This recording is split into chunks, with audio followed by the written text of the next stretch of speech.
What's up, y'all? Welcome back to the channel. So, what you're looking at here is Chinese Defense Minister Li Shangfu, who was in Russia over the Easter holiday, which was last Sunday. Here we go. The armed forces of Russian Federation and China will promote military and military technical cooperation, as well as military trade between each other. This is Stone on Twitter. You follow him, guys. Give him a follow. Joint statement of the parties following the meeting between Vladimir Putin and Chinese Defense Minister Li Shangfu. The main statements of Vladimir Putin. All right, I'm going to go into the statements. So the reason why we're going to talk about this, I'm doing this fast.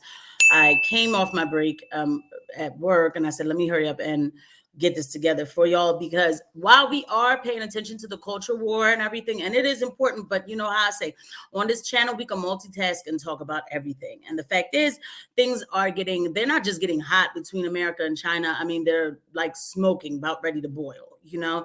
And I've been talking about this China escalation on this channel. So please forgive me. It's not going to be edited, but I have to bring this information to everybody, because we have to be aware of the things that's going on. So the main statements of Vladimir Putin: Russia and China are developing relations in the economy, as well as in the social structure, as well as in the social, cultural, and educational sectors. The parties are actively working together with their respective military departments, regularly exchange useful information, cooperate in the field of military technical cooperation, and conduct joint exercises. President Xi Jinping's previous visit was very productive. Mind you, President Xi Jinping just visited last month. And on Li Shangfu's side, he says the world is undergoing the largest changes in 100 years. A significant share of responsibility for the future lies on the shoulders of Russian and Chinese sides.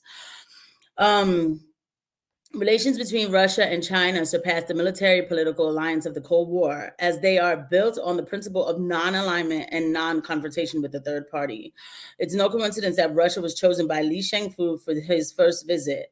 The Minister of Defense wanted to emphasize the special nature of, the Minister of Defense wanted to emphasize the special nature and strategic importance of the bilateral relations. Yes, so what's going on right now? So this meeting that took place between the two of them, I bring up the fact that it was Easter because Easter is like the Russian holiday, and Putin usually takes that day off.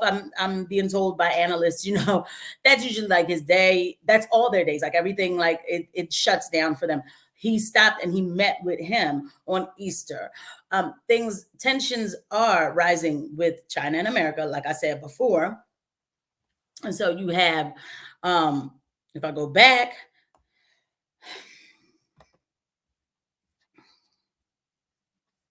just to even look at, oh man, I guess it wasn't on there. All right. Yeah. So I'm going to go over here. I'm going to share to this tab. And this shows a map of U.S. military encirclement of China. So the encirclement of China continues. In February, the U.S. signed an agreement with the Philippines to gain access to 4 military bases. Today kicks off the U.S.-Philippines war drill with 17,600 troops, the biggest yet. The U.S. is trampling on Filipino sovereignty and preparing for war with China. So this is how America encircles China. And also, I wanted to show you that these people, they don't want it over there in the Philippines. They don't want war, U.S. troops out of the Philippines. There's a lot of, that was in Times Square. That was in Times Square. Hold on, Philippines.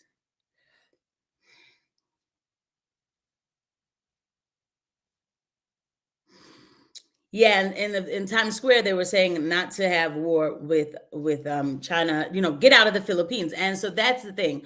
I feel the same way too. But like I said before on this channel, we've been giving money to Taiwan and everything. China knows what we're doing. China can see like we're escalating towards them. The fact is, everybody will say, "Oh, well, we shouldn't be afraid of China," but why are we bothering with China right now? So whatever's whatever, right? I'm not there. We're not making the decisions. I'm not Antony Blinken for sure, but I bring this to you guys to let you guys know it's good to prepare. I'm not a prophet and saying, "Oh, tomorrow we're going to be in war." No, I'm not saying that. I'm saying that so in my personal opinion, I really feel like somewhere in August, end of summer, there's going to be like a change in our status of just how we live, a change of how convenient things might be right now. I'll put it that way. And so with that being said, you might want to have, your supplies, your paper towels, things like that. Whatever you think you might need, first aid kits. Now, I'm not saying because because they're going to be battling it out in your front line. Absolutely not. But when things like this happen, when we go into like wars or we have any kind of tension, first of all, our supply chain is already a mess. So, it makes the usual flow of things a lot harder to deal with. Again, I don't know anything for sure, and I don't sell fear on my channel, but I definitely believe in sharing information and saying, hey guys, we know better, we do better. Let's take this information and just kind of be prepared just to make sure that we're good. Like if something weird happens, we're good. Again, it's not fear. Still plan your summers, still do your thing. Plan your little trips, plan whatever. Just put a little something on the side just in case if anything gets weird. I keep using the word weird just in case if anything becomes like a crisis or anything like that. We know what administration we're dealing with anyway. So that could just happen on a regular Tuesday for real, for some other reason. So, but again, no fear. We'll be okay. God is good. And again, just bringing you guys the information. All right, guys, I'll see you at the next video. Bye.